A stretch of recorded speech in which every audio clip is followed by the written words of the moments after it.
ভোরবেলা প্র্যাকটিসে এসে আমার নতুন একটা ফ্রেন্ড হয়ে গেল আর আমাদের black and white dress code একদম same to same. Hi guys, আমি প্রীতম অ্যান্ড কাল আমার জন্মদিন, তাই আমার ইচ্ছে আছে কাল একটা ডান্স ভিডিও পোস্ট করব।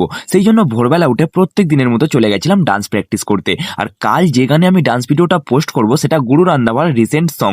কোন গানটার কথা বলছি কেউ যদি বুঝতে পারো আমাকে কমেন্ট বক্সে অবশ্যই জানিও। তারপর প্র্যাকটিস শেষ করার পর পার্কের মধ্যে দেখতে পেলাম একটা কিউট মতো পাপ্পি, আর দুজনের ড্রেস কোড একদম সেম টু সেম। তারপর কুকুর বাচ্চাটার সাথে একটু মজা করে ঘরে এসে রেডি হয়ে গেছিলাম দোকান খুলতে যাওয়ার জন্য। আর রেডি হওয়ার পর মা আমাকে বানিয়ে দিয়েছিল মেথি মৌরির জল, যেটা আমাকে মা প্রত্যেকদিন করে দেয় পেট ঠান্ডা করার জন্য। আর এই পারে কুম্ভকর্ণকে দেখো ঘুমিয়েই যাচ্ছে এখনো, কাজবাজ না থাকলে যা হয় আর কি। তারপর ভাইয়ের ঘুম নষ্ট করে এক গাল ভর্তি ছোলা আর বাদাম খেতে খেতে চলে গেছিলাম দোকান খুলতে। আর দোকান খুলতে গিয়ে দেখি দোকানের সামনে বস্তাই করে ধান দিয়ে গেছে, তাই প্রথমে বস্তাটাকে এক হাতে বাহুবলীর মতো তুলেছিলাম, তারপর দু হাতে করে ঘরের ভিতরে ঢুকিয়ে দিয়েছিলাম। তারপর ফাইনালি আমি আমার দোকানটা ওপেন করেছিলাম। সকালবেলা দোকানদারি করার পর দুপুরবেলা স্নান খাওয়া করে একেবারে জাম করছি রাত্রিবেলা দোকান বন্ধ করার সময়। কাল যেহেতু ডান্স ভিডিওটা পোস্ট করব, তাই রাত্রিবেলা দোকান বন্ধ করে আবার চলে গেছিলাম প্র্যাকটিস করতে।